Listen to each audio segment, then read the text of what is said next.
Welcome back to the PI Show, viewers. Before the break, we're talking about disputed wills and who's entitled to challenge a will if you've been inadequately catered for or you've been left out completely. Look, why don't we go to the cases, because time moves pretty quick. There's a case of Hughes and National Trustees, which is a pretty famous sort of a case back in 1979. Nuncio, what's the facts of the case? Well, basically, Tony, a son of a deceased, the deceased was his mother, bought a testator family maintenance proceeding. Initially, he moved in with his mother at their farm, I think it was in Whittlesea, 45 hectares. It was quite a big piece of land, which at the time was valued at $45,000. Moved in, was helping her out at the farm supposedly. Then he brought a woman to move in with him and the mum. Fortunately, that relationship didn't work. And it got to the point where the mum felt that she had to, leave the house and really got pushed out. And then when she left, she went to a nursing home, I believe. As a result of being felt that she got pushed out, she changed her will, and she left her estate and the assets within that estate to, I think there was the Bethlehem Home for Aged Care, and that's where obviously this issue arose. You know what's bizarre about this case, John? When she left, she just took off, never came back. Well, that's what the son said, but is that the case, Tony? I think it is. She just took off because she couldn't handle the spouse. Wasn't part of the evidence that it was felt that she felt like she had to leave and she was literally pushed out of the home? Yeah, well, we're really playing with words, but at the end of the day, it's the same thing, I would have thought. Yeah. Look, what happened in the Supreme Court, John, in the first instance? Well, in the Supreme Court and then in the Court of Appeal of the Supreme Court, it was found that the son's conduct was such that he was not entitled to receive the family home. But John, the relevant provision, section 96(1) of the Act, has since been repealed. So the conduct and character of the person isn't that important anymore. Well, back then it was. However, and a part of these cases, the first two judges that heard the case thought it was too, but then it went to the High Court, Tony. What's pretty significant in this case is that the court in the first instance didn't like him as a witness. Yes. He hadn't worked that hard to improve the farm. Exactly. He'd forced his mother to leave the farm. These are findings by the court. Yeah. And notwithstanding all of that, he's lost in the first instance, lost in the Court of Appeal, ends up in a High Court, and what happens next? Well, the High Court found that the mother should have left the estate to the son, and that despite his actions in supposedly, pushing her out of her own home, that didn't disentitle him to the land. So we've got issues of dependency, haven't we?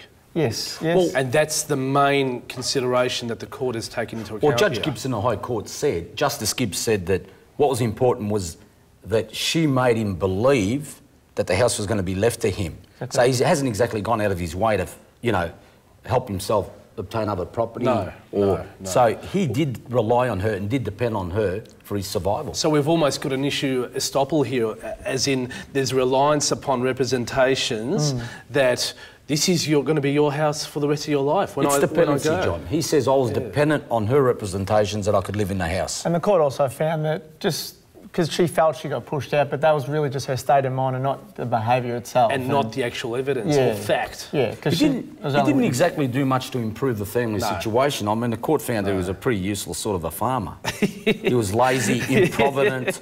He was pretty much hopeless, wasn't he? It didn't sound like he helped out a lot. Look, laziness in the eyes of the High Court does not disentitle you from inheriting your sadly, due right, Tony. Sadly, the mother's actions unfortunately led the court to find that the property should go to the son.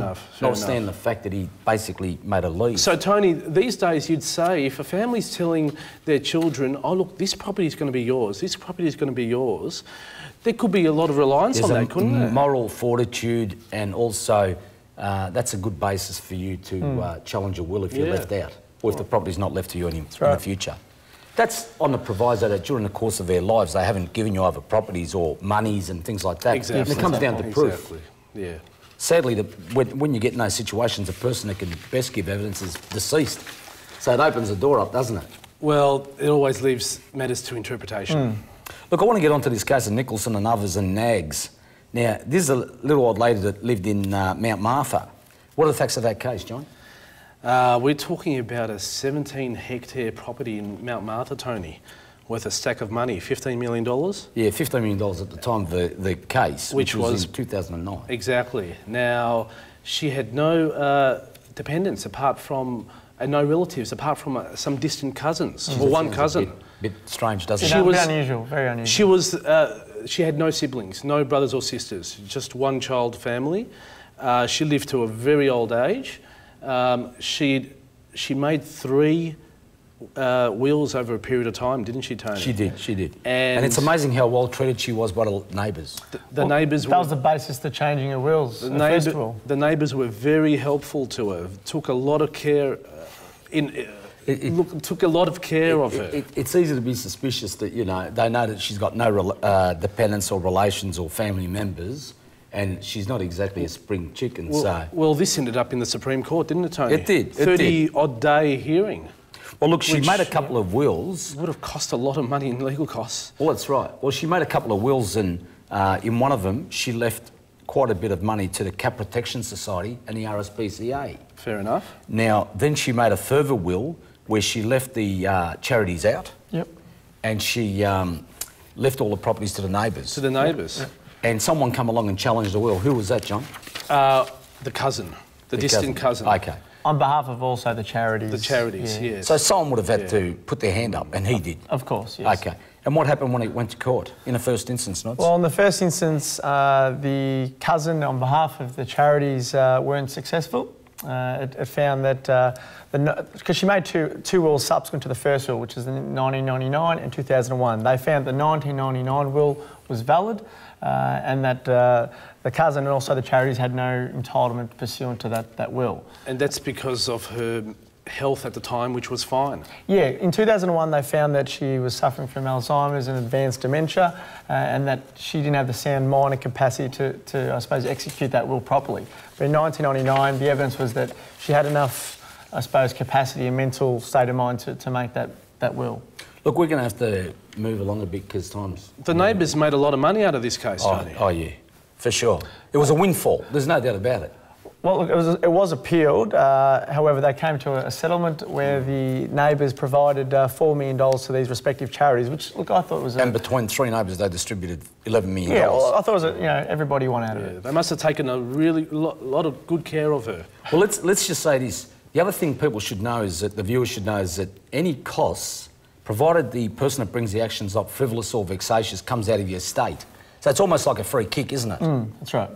Okay, look, we're going to have to wind this up because time's passed, and what's really important interesting, wasn't is it, that Tony? people should get advice in circumstances where you've been left out of a will or inadequate provision. Exactly right. Because you'd be surprised. So really, anything can be challenged. That's exactly right. Viewers, we've got to go to another sponsors break. Can you stay tuned? And we'll be back with Kathy's mailbag. Thank you.